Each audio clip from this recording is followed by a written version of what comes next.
Salut à tous, comme je vous l'ai annoncé dans la vidéo précédente et comme c'est indiqué dans le titre, voici une présentation de chaîne que j'adore et méritant plus de visibilité selon moi.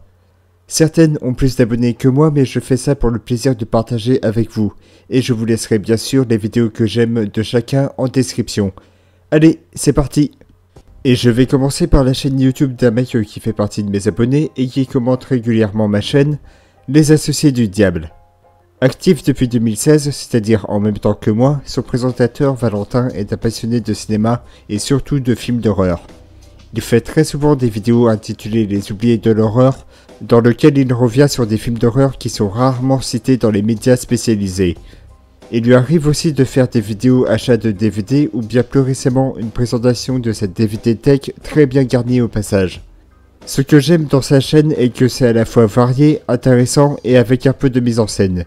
Il fait souvent intervenir des personnages qu'il a inventés histoire de dynamiser ce qu'il fait, rendant la vidéo assez cool à regarder.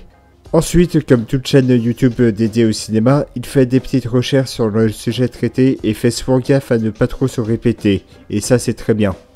Les Associés du Diable est la chaîne d'un mec qui choisit bien les films à traiter pour ses oubliés de l'horreur qui valent le coup, et le reste du contenu de la chaîne mérite également le visionnage, donc si vous aimez l'horreur, foncez la voir. Ensuite, je vais vous parler de ce qui est pour moi la meilleure chaîne pour présenter des festivals puisque c'est grâce à leurs vidéos sur le motoculteur de l'an dernier que j'ai suivi le reste de cette chaîne. Et le nom de cette chaîne, c'est Roden Troll. Actif depuis 2017, Roden Troll est une chaîne ayant pour but de faire découvrir des événements culturels de toutes sortes, aussi bien des conventions sur la culture vidéoludique que des festivals rattachés à une ville. Présenté par plusieurs personnes, Roden Troll fait un travail irréprochable dans la présentation des conventions au festival. J'ai été frappé par la façon dont c'était filmé, digne d'un reportage télévisé avec un côté très décontracté et professionnel, aussi bien dans la mise en scène que dans les quelques interviews qu'ils ont effectuées. Roden Troll est clairement une chaîne consacrée à la culture vidéoludique et vont dans des conventions de diverses envergures, puisqu'ils sont allés dans des conventions du style Japan Expo et le récent Japan Van Matsuri qui se déroule là où j'habite, à Vannes. Ce que j'aime beaucoup dans cette chaîne est la variété des vidéos, et il semble prendre beaucoup de plaisir à promouvoir tout ce qui touche l'événementiel en France. Parmi les vidéos que je recommande et qui se sont déroulées à Vannes, je vous conseille celle de l'édition 2017 de Livre à Vannes, le salon du livre de Vannes car j'y vais chaque année, et celle sur la convention tatouage et BD de Vannes, car j'y étais cette année comme bénévole aux caisses de l'entrée de la convention. En plus de ça, l'équipe de Roden Troll font des vidéos de promenade dans diverses régions ou villes françaises. Parmi celles que j'aime bien, leurs vidéos sur la ville de Bordeaux ou de Saint-Malo vaut le visionnage aussi. Pour conclure, Roden Troll est une chaîne qui fait de sublimes vidéos pour aider à faire connaître plusieurs conventions ou autres événements culturels qui méritent totalement le visionnage en raison du soin apporté à la moindre vidéo. Alors, des chaînes consacrées à l'histoire, il en existe un paquet.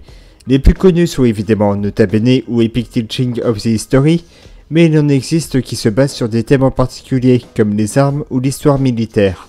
Et la chaîne The Warloo Militaria et Histoire en parle très bien aussi. Actif depuis 2017, The Warloo est une chaîne de présentation d'objets anciens datant de guerres anciennes.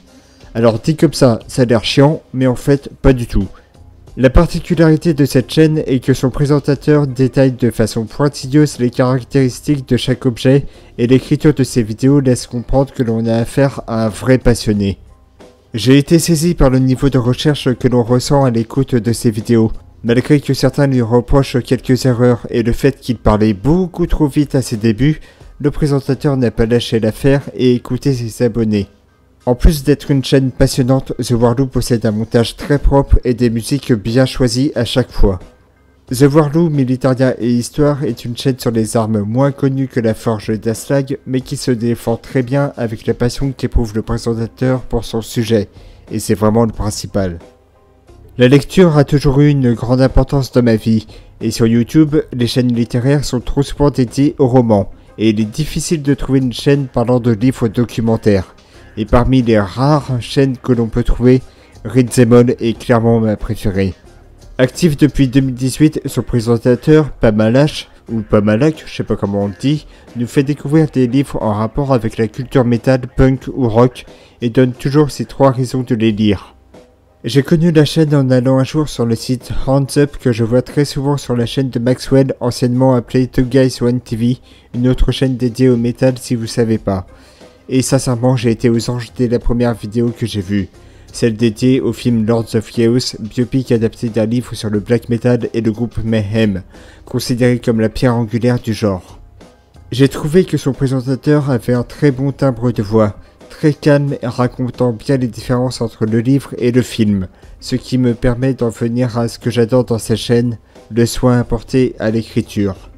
Encore une fois, on est avec quelqu'un qui est passionné, et on l'entend dans ce qu'il raconte puisqu'il donne son ressenti sur tel ou tel livre à chaque vidéo. Le seul reproche que je peux faire est que parfois il parle pas assez fort par moment. L'objectif de la chaîne, en plus de nous documenter, est de nous donner envie de lire les livres présentés. Et il le fait très bien car en tant que grand fan d'Iron Maiden, groupe qui m'a fait aimer le métal, il m'a donné envie d'avoir l'autobiographie de Bruce Dickinson, l'emblématique chanteur du groupe. Read Them All s'adresse aussi bien aux amoureux de livres comme moi qu'aux amateurs de la culture métal ou punk, et je le suis également. Mais cela peut également largement plaire à ceux qui souhaitent en savoir plus sur ces genres musicaux. Pour terminer, je reviens dans le cinéma avec une chaîne d'Aviciné que j'aime bien et qui est beaucoup moins brutale dans ses propos et moins frimeur qu'un Clapman ou In the Panda, The Film Talker.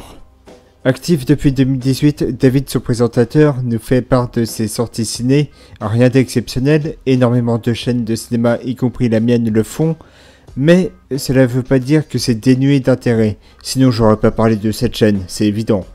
Son présentateur donne son avis toujours pertinent dans chaque aspect du film, que ce soit dans le scénario, la mise en scène ou les acteurs, et va même jusqu'à parler de la production ou de comment se déroulait le tournage. Ayant une certaine présence à l'écran, David est aussi un présentateur qui a pas mal de réparties, et il l'utilise en employant des termes jamais désobligeants envers ceux qui n'ont pas aimé le film dont il parle, comparé à énormément de grosses chaînes ou nouveaux influenceurs qui n'hésitent pas à se foutre de la gueule de ceux qui aiment ou non le film en question. De toutes les chaînes de ciné qui font uniquement de la vie ciné, The Film Talker est clairement une de mes favorites. Elle est simple mais son contenu est très riche et vous donnera envie de suivre sa chaîne. Et voici que se termine cette vidéo de présentation de chaîne YouTube.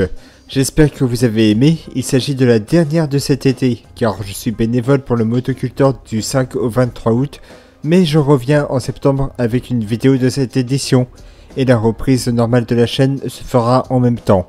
Je vous souhaite à tous de bonnes vacances.